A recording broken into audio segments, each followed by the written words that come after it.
Sister என்ன பண்றீங்க? கீழ இறங்குங்க. என்ன விடுங்க, நான் சாங்க போறேன் ப்ளீஸ். ஐயோ நீங்க ஃபர்ஸ்ட் கீழ இறங்குங்க, பேசிக்கலாம். எனக்கு வாழ பிடிக்கல, என்ன விடுங்க. சிஸ்டர் ஒரு நிமிஷம் இறங்குங்க, பேசிக்கலாம் வாங்க. என்னங்க உங்களுக்கு பிரச்சனை? எனக்கு வாழவே பிடிக்கலங்க. என்னோட வாழ்க்கையை நான் இதோட முடிச்சுக்கலான் இருக்கேன். இப்படி வாழ்க்கையை முடிச்சுக்கிற அளவுக்கு ஏன், என்ன பிரச்சனை? சில பொண்ணுங்க பிறந்த வீட்டில் தான் கஷ்டப்படுறோன்னு சரி புகுந்த வீட்டில் சந்தோஷமா இருப்போம்னு நம்பி வந்தா நீதான் நிலைமை. இதுதான் உங்க கஷ்டமா?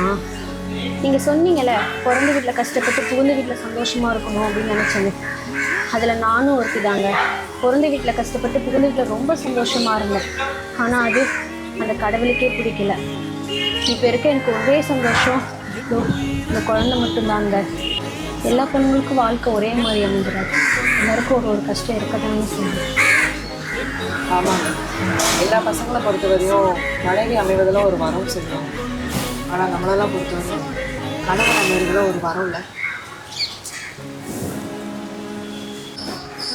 பசங்களோட பொண்ணுங்களுக்கு வலிமை அதிகம் ஏன் சொல்கிறாங்க தெரியுமா?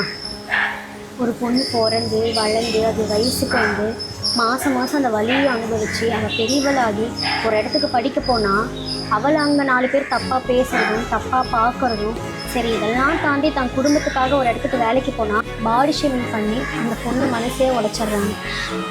கல்யாணன்ற ஒரு பேரில் தான் பிறந்து வளர்ந்த வீட்டை விட்டு யார் என்னன்னே தெரியாத ஒருத்தர் வீட்டுக்கு அவங்க போயிடுறாங்க. 10 மாதம் ஒரு குழந்தைய சுமந்து அது பெற்றி எடுக்கிற வலி அனுபவித்து ஒரு பொண்ணாக நம்ம இவ்வளோ வலி அனுபவிக்கிறோம்.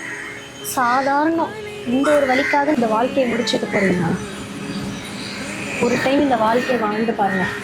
இந்த வாழ்க்கை உங்களை எங்கே கொண்டு போகுது? சிஸ்டர், உங்கள் பேர்? மீனாட்சி.